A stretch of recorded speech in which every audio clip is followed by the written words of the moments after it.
I don't question how embarrassing it would be for a man to come forward and admit that a woman is abusing him. But don't underestimate how humiliated a woman feels when she reveals abuse. Women crave dignity just as much as men do.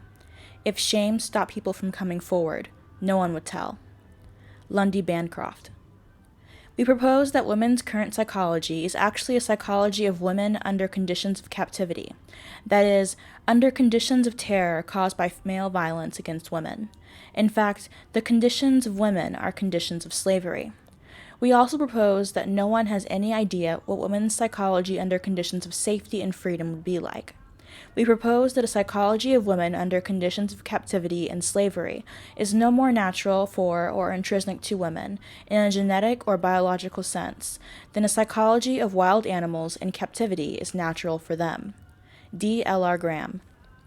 To say that straight men are heterosexual is only to say that they engage in sex, fucking exclusively with the other sex, i.e., women. All or almost all of that which pertains to love, most straight men reserve exclusively for other men.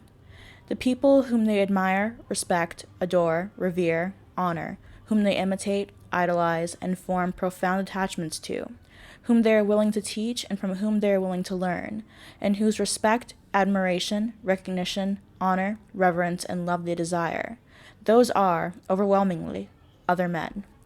In their relations with women, and what passes for respect is kindness, generosity, paternalism. What passes for honor is removal to the pedestal. From women they want devotion, service, and sex. Heterosexual male culture is homoerotic. It is man-loving. Marilyn Fry. The reason that dominant ideologies are successful is precisely because of their ability to deny that they are ideologies at all. Instead, the supporters of the dominant ideology maintain that their position is based on the plainest common sense, on the use of reason, logic, and rationality. They deny that there are any ideological influences on their worldview, while insisting that their opponents have been brainwashed by their ideology and can't think for themselves. Everyone accepts that socialism is an ideology, but in the Western world we are a bit slower to see capitalism as one as well. Instead, we depict capitalism as just how the world works, or as the social model that just is economic common sense. Similarly, no one has any problem labeling feminism as an ideology, but many people will deny that there is any such thing as an ideology that opposes feminism. D. Barra. Queer theorists see the intimate connection between biological sex and oppression, and they react by dismantling the notion of biological sex.